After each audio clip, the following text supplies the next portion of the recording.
Serial उड़ने की आशा के अपकमिंग ट्रैक में जबरदस्त मोड़ आने वाला है, जहां सच और झूठ की लड़ाई में एक बड़ा पर्दाफाश होने वाला है। कहानी की शुरुआत होती है मंजरी से, जो अब तक सब कुछ चुपचाप देखती आ रही थी, चुपचाप लेकिन ध्यान से। मंजरी को धीरे धीरे समझ में आने लगता है कि जो कुछ भी घर में हो रहा है, वो किसी सामान्य बहस या मनमुटाव का हिस्सा नहीं, बल्कि किसी गहरी साजिश का नतीजा है। रेणुका, जो अक्सर घर में खुद को मासूम और बेगुनाह साबित करने की कोशिश करती है, असल में एक ऐसा खेल खेल रही है जिसमें वह दोनों बहुओं, रिया और सायली, के बीच दरार डालना चाहती है। मंजरी की नज़रों के सामने ही एक दिन रेणुका रिया को कुछ ऐसी बातें कहती है जो उसे सायली के खिलाफ भड़का देती हैं, और फिर थोड़ी ही देर बाद रेणुका सायली से भी कुछ ऐसी बात करती है जो उसे रिया से खफा कर देती है। ये पूरा खेल मंजरी की नज़रों से छुपा नहीं रह पाता, और वो ये तय कर लेती है कि इस बार वो चुप नहीं बैठेगी। वो अपना मोबाइल फ़ोन निकालती है और रेणुका की हरकतों को रिकॉर्ड करना शुरू कर देती है।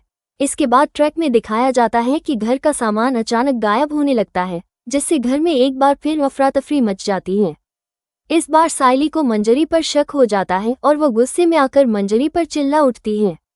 वो कहती है कि हमेशा की तरह अब भी वही कुछ कर रही होगी मंजरी, लेकिन मंजरी इस बार खुद को बेगुनाह साबित करने के लिए पूरी तरह तैयार रहती है।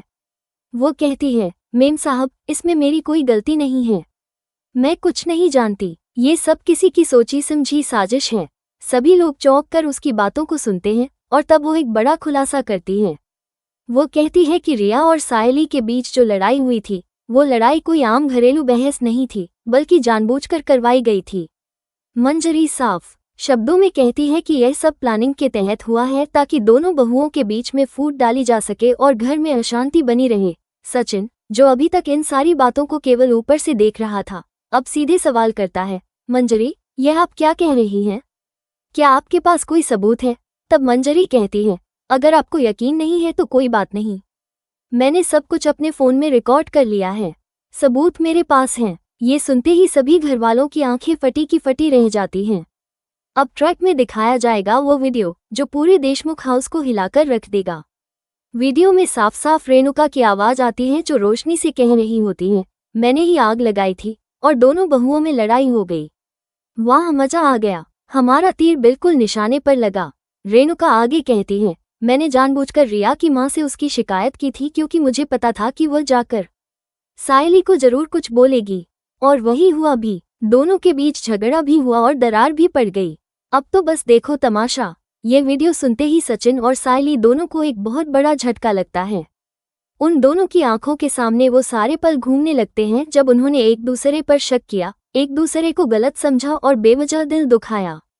सचिन का चेहरा सख्त हो जाता है और सायली के चेहरे पर पछतावे की लकीरें उभर आती हैं। वो सोच भी नहीं सकती थी कि उनकी आपसी दूरियों के पीछे इतनी घटिया सोच और साजिश काम कर रही थी।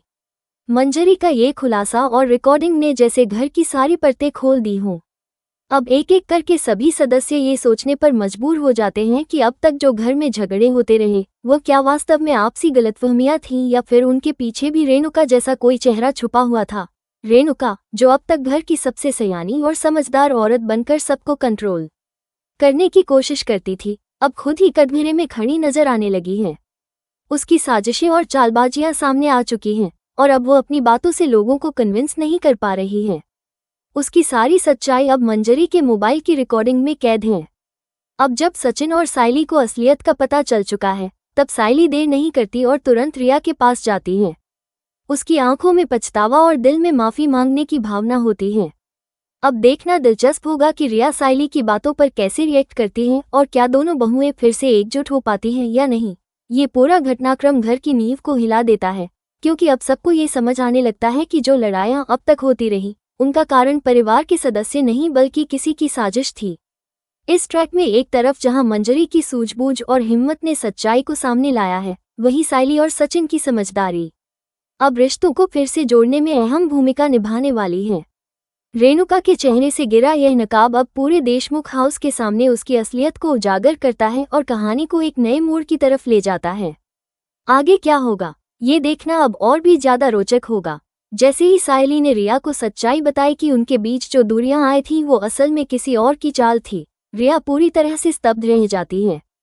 उसकी आंखें भर आती हैं और वो कांपती आवाज में कहती है, मैंने कभी नहीं सोचा था कि आंटी इतनी नीचे गिर सकती हैं।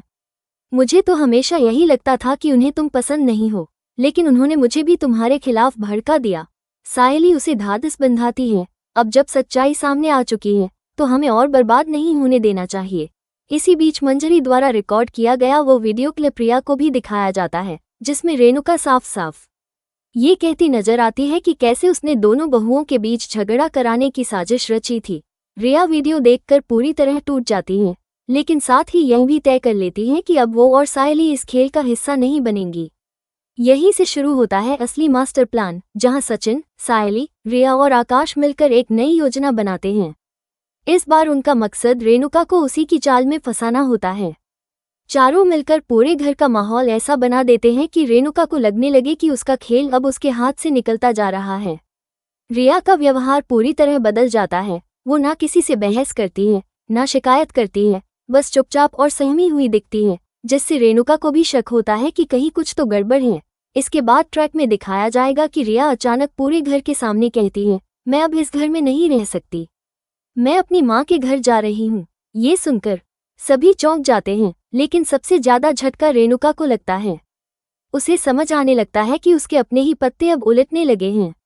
वो धीरे धीरे बेचैन हो जाती है और खुद से सवाल करने लगती है, क्या मैंने कुछ ज्यादा कर दिया? क्या मेरी चाल अब मुझ पर ही भारी पड़ने वाली है? लेकिन तब तक बहुत देर हो चुकी होती है। रिया का ये नाटक और सबका बदला हुआ बर्ताव रेणुका को मानसिक रूप से झकझोर देता है। धीरे धीरे उसे ये भी एहसास होने लगता है कि उसने अपनी बहुओं के साथ जो किया वो न केवल गलत था, बल्कि उसके अपने परिवार को तोड़ने वाला था। सचिन, जो हमेशा से शांत रहता था, अब सामने आकर कहता है, काकू, हम सबने आपको हमेशा माँ की तरह समझा, लेकिन आपने घर को बांटने की कोशिश की। आपने हमारे रिश्तों में जहर घोला। आपने हमारे बीच की मोहब्बत को साजिशों से डगमगाने की कोशिश की। इतना सुनते ही रेणुका की आंखें भर आती हैं। ट्रैक के बेहद इमोशनल मोड़ पर रेणुका खुद को और अपने किए गए कामों को लेकर शर्मिंदा महसूस करती है। वो सबसे सामने आकर कबूल करती है, हाँ, मैंने ही सब कुछ किया था। मैंने ही बहुओं के बीच लड़ाई करवाई। मैंने ही रिया की माँ से बात करके झगड़े का बीज बोया। मैंने ही सायली को बदनाम किया। पर अब मुझे लग रहा है कि मेरी चाल मेरे ही खिलाफ चली गई है। मैं बस सबका ध्यान चाहती थी, सबका कंट्रोल अपने हाथ में रखना चाहती थी। पर अब समझ में आया कि प्यार और इज्जत जबरदस्ती नहीं मिलती। ये बात सुनकर पूरे घर का माहौल एकदम शांत हो जाता है। किसी को यकीन नहीं होता कि रेणुका जैसी सख्त और चालाक औरत इतनी आसानी से अपने गुनाह कबूल कर लेगी। लेकिन अब जब वो अपने किए पर शर्मिंदा होकर माफी मांगने लगती है, तो सचिन और सायली भी नर्म पड़ने लगते हैं। आकाश कहता है, गलतियां सभी से होती हैं, लेकिन उन्हें स्वीकार करना सबसे बड़ा काम होता है। रिया भी थोड़ा भावुक होकर कहती है, मुझे दुख है कि मैंने बिना सच जाने सायली से दूरी बना ली, लेकिन अब हम सब मिलकर इस परिवार को फिर से एक कर सकते हैं। अपकमिंग ट्रैक में अब दिखाया जाएगा कि कैसे पूरे देशमुख परिवार में धीरे धीरे रिश्ते वापस जुड़ने लगेंगे। जहां पहले दूरियां थी, अब समझदारी और माफ करने का भाव आ रहा है। रेणुका, जो खुद को परिवार की मालिक समझती थी, अब एक आम सदस्य बनकर अपनी गलतियों का प्रायश्चित करने की राह पर निकल पड़ती हैं। वहीं रिया और सायली के बीच एक नई दोस्ती की शुरुआत होती है और सचिन भी सायली के साथ मिलकर एक नया मुकाम तय करने की योजना बनाता है। इस मास्टर प्लान की सफलता से घर में एक बार फिर सुकून लौटता है और फैमिली की बॉन्डिंग पहले से ज्यादा मजबूत होती है। लेकिन कहानी यही खत्म नहीं होती। आगे आने वाले ट्रैक में और भी बड़े ट्विस्ट इंतजार कर रहे हैं। क्या रेणुका पूरी तरह बदल पाएंगी? क्या परिवार फिर कभी पहले जैसा हो पाएगा? और क्या कोई नई साजिश फिर से दरवाजे पर दस्तक देने वाली है? ये सब कुछ जानने के लिए बने रहिए हमारे साथ। अगर आपको ये ट्रैक अच्छा लगा हो तो चैनल को सब्सक्राइब करें और कमेंट में बताएं कि आप क्या सोचते हैं रेणुका के इस कबूलनामे के बारे में।